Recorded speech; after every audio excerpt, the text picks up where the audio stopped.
Tere, ilusat esmaspäeva! Kuna on suine aeg ja mina olen pidevalt sõidus, siis ma olen jälle siin liikuvas kontoris sellises casual olekus ja natukene kokku surutud, et siia pilti ära mahtuda, aga pole hullu, anname mõtteid edasi.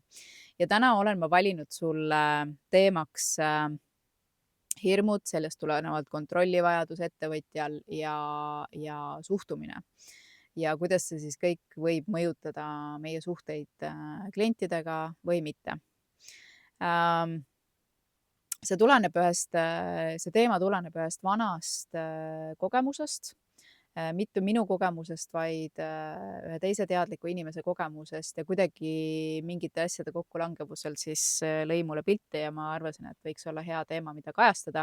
Eriti kui sa oled olnud olukorras, et sa teed justkui kõike by the book, nii-öelda nii nagu peab. Sul on jah, võib-olla väga head süsteemid, et noh, et sa oled ettevõttes natuke kogenum, sul on väga head süsteemid, sul on kord, sul on justkui kõik peaks olema nagu hästi, võib-olla küsid sa madalamat hinda, aga millegipärast sa oma ideaalklienti näiteks ei saa või siis on see, et klient tuleb, aga ta kaob ära, ehk siis ta ei püsi sinu juures. Ja noh, võib ka olla kollektiiviga on ju suuremates ettevõtetes, kes meeskondadega on kollektiiviga, võib olla ka siin teema on ju tõenäoliselt. Noh, siin on see suhtumise pool just mängus. Aga et võtta nüüd lahti. Kogemus oli selline, et see teadlik inimene kunagi, kellega me rääkisime ettevõtlusest ja ta tõi mulle selle siis ettevõtja näite, ta kasutas teenust, kõik oli nagu selles ettevõttes, kelle teenust ta kasutas, kõik oli nagu noh, kõik jooksis, kõik oli paigas ja noh, need ettevõtte süsteemid, protsessid, kõik olid paigas, kord oli selles mõttes majas. Ja ta ütles, et Liina, vot ma ei tea, mis on, nagu justkui on kõik on nagu hästi, aga vot midagi on, on ju. Ja noh, lõpuks ta otsustas ikkagi sellest teenusepakkujast loobuda ja valis kellegi teise. Kui ma hakkasin temaga seda lahti võtma, et mis seal taga siis on, siis ta ütles, et noh, keskkond, on ju. Aga keskkond mitte selle välises mõttes, ehk siis ma ei tea, me räägime ruumist, on ju, mitte selles mõttes keskkond, vaid just nimelt need inimesed. Ehk siis iga kord, kui ta sinna läks, väliselt oli kõik väga ilus, noh, ka see on mõnele kliendile oluline, on ju. Aga seal oligi, kõik on väga ilus, kõik toimib ja nii edasi, aga iga kord, kui sinna lähed, siis selline noh, vibe, energia, kuidagi on tunda sellist nagu pinget üleval, eks. Nii, mõtlesin, no vot, millest see pinge tuleb, on ju. Ja kui sinna sügavama kaevuda, siis seal oli see teema, et alluvad, kes tegid siis tööd, on ju, ta puutus paar korda kokku ka nii-öelda siis selle ettevõtja või selle omaniku endaga ja lõpuks noh, närisimegi läbi temaga koos, et tegelikult oli asi selles, et alluvad tegelikult kartsid seda ülemust, ehk siis ülemus oli selline noh, hirmu peal valitsev ülemus, siis juht, kes siis oma ettevõtet juhtis. Ehk siis ja töötajad olid selles hirmus, et kui midagi läheb valesti, kui ma teen mingisuguse vale ampsu, siis noh, kunagi ei tea, mismoodi siis ülemus võib reageerida, aga see kunagi ei olnud hea reaktsioon ja siis nad noh, käisid nagu kikivarvukil ja püüdsid teha siis kõike nii hästi, kui sai.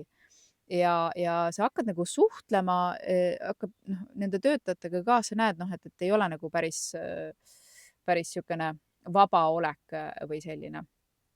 Ehk siis suhtumine.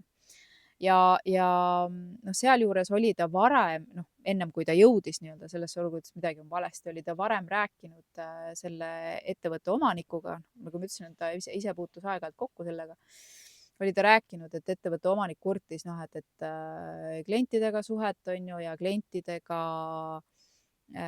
just, et noh, et milliseid kliente ta siis endale tahaks ja nii edasi, on ju. Aga noh, siin ongi see, et inimene noh, see, et sul on protsessid paigas, sul on süsteemid paigas, kõik on nii nagu peab. See on paljudele ettevõtjatele on see kontrolli koht, on ju, et see on see, mida ma saan mõjutada, seal saab minu kontroll olla paigas ja kontroll on tegelikult tihti enesekaitse. Ehk siis, et midagi ei saaks minna valesti. Ja üks põhjus näiteks, miks ettevõtjad, kes on suutnud ehitada üles süsteemid, ta tahaks saada seda suuremat klienti, on ju, ta toob isegi hinna alla, et saada seda suuremat klienti, ta pakub tegelikult head kvaliteeti, aga ta ei kasva, sellepärast et ühest küljest ongi see kontrolli teema. Ehk siis ta ei lase alateadlikult oma ettevõttel kasvada, sest ta kardab kaotada kontrolli. Ja noh, siin on usalduse küsimused, näiteks, et kui ta tahab kasvada, see tähendab seda, et ta peab kaasa võtma rohkem inimesi tiimi, aga kuna tal juba praegu on sellised, noh, hirmu peal valitsev suhe, on ju, siis kas siis inimesed ei püsi või siis ongi see, et noh, püsivad või ei püsi, aga temal endal on siis hirmud sellega, et kas ta usaldab inimesi ja nii edasi, eks. Ja teisest küljest ta tahtis paremini maksvat klienti, eks, nii. Ja klientidega, noh, jutu järgi siis oligi, aga noh, ma võin siin natukene võimendada seda näite põhjal, on ju, et kui sa tahad saada paremat klienti, siis kliendid tajuvad samamoodi ära selle sisekliima just nimelt, on ju, ettevõtte sisekliima ja see sisekliima saab reeglina alguse sellest tiimi sisekliimast, on ju. No ja tiimi sisekliima saab alguse ju autoriteedist, eks, ettevõtjast endast. Ja noh, siin on, ma panen nüüd mingeid teisi lugusid siia sisse, selle näite sisse, aga oletame, et sa tahad saada suuremat klienti, kes tellib suurema mahuga töö, ta on pikaajalisemad sinuga ja maksab rohkem raha, eks. Noh, mingi teenuse pakkumisel siis, jah, nii. Aga iga kord, kui see klient sinuga kokku puutub, siis ta tunneb, et midagi on pahasti, on ju. Ja nüüd tihti sellises sisemaailmas ettevõtja poolt, juhi poolt on, ühest küljest on see kontroll ja see sisekliima, on ju, aga teisest küljest on see, et see ettevõtja ise, tema suhtumine sellistesse inimestesse on vastuoluline, kõige pehmemalt öeldes. Sellepärast ühest küljest ta tahab seda raha, ta tahab seda tulemust saada, eks, aga teisest küljest peaaegu, et alati on midagi, mis takistab tal sellist klienti vastu võtmast ja hoidmast. Näiteks ta ei usalda, tal on mingisuguse varasem sarnase tüübiga, autoriteetse tüübiga, tema jaoks siis autoriteetse tüübiga, varasem negatiivne kogemus, mille ta on niivõrd ära sidunud ja siis ta alateadlikult väldib. Ta tahab, aga ta väldib, sest et need inimesed toovad tema ellu olukordi, mida ei ole võimalik kontrollida. Ja siis ta läheb tasakaalust välja ja tema hirmud löövad ülesse, on ju. Noh, mis iganes seal siis kontrolli taga on, eks. Näiteks, ma ei tea, valmistada pettumust, ehk siis tal on mingisugused sisemised haavad, kus ta kunagi valmistus pettumust. Need inimesed tavaliselt toovad tal selle esile, on ju, ja siis ta pigem ei võta selliseid vastu või võtab ülivähe, on ju. Et näiteks selline stsenaarium. Tal võib olla negatiivne suhtumine nendesse inimestesse. Ehk siis ta tahaks küll seda tulemust saada, aga ta mõtleb, et oi näe, on ikka, no ma ei tea, nii või naa või siis teistpidi, ma pean jälle nendega tegelema, on ju. Ja siis ongi see tunne, et klient tuleb, kõik on nagu justkui nii nagu peab, on ju, aga no midagi on, eks, no midagi siin on ja see klient lõpuks, sest keskkond mõjutab nii palju ja noh, teadlikum inimene ei taha ennast panna sellisesse keskkonda, vähem teadlikum lihtsalt leiab omale alternatiivi varem või hiljem, on ju. Ja siis me ettevõtjatena olemegi sellises olukorras, et oot, mis on, ma nagu teen kõik by the book, no kõik on nagu, noh, nii nagu peab ühes ettevõttes tegema, on ju. Aga vot kurat, ei tule seda tulemust või siis kaadri voolavus on suur või noh, ühesõnaga need inimesed ei püsi minu ümber. Ja vaata, kui inimesed ei püsi sinu ümber, siis tuleb ikkagi endale otsa vaadata, mis toimub, on ju. Kas sa ise ei lase neid oma ellu, väljendades siis, et nii peab, nii peab, nii peab, on ju, et sul on liiga tugev see perfektsionism ja kontroll selle koha pealt, ma küsin, et mille eest sa ennast kaitsed tegelikult selle kontrolliga, on ju, et sa ei võta siis erinevaid tüüpe, kas siis klienti, kas siis meeskonnaliiget omale vastu, on ju. Mida sa päriselt kardad? Ja teistpidi, milline on su suhtumine töötajatesse, milline on su suhtumine seda tüüpi klienti, kas sa kardad neid, kas sa ei pea neist lugu, kas sa lähed endast välja kuidagi, pead ennast vähemaks, kui nemad on ju, et mis on siin taga sinu suhtumise tunnetuslikult just inimestega seoses. Sellepärast, et raha on inimeste asi, ettevõtlus saab toimida ka sellisel tasandil, kui sa tahad kasvada, on ju, läbi inimeste.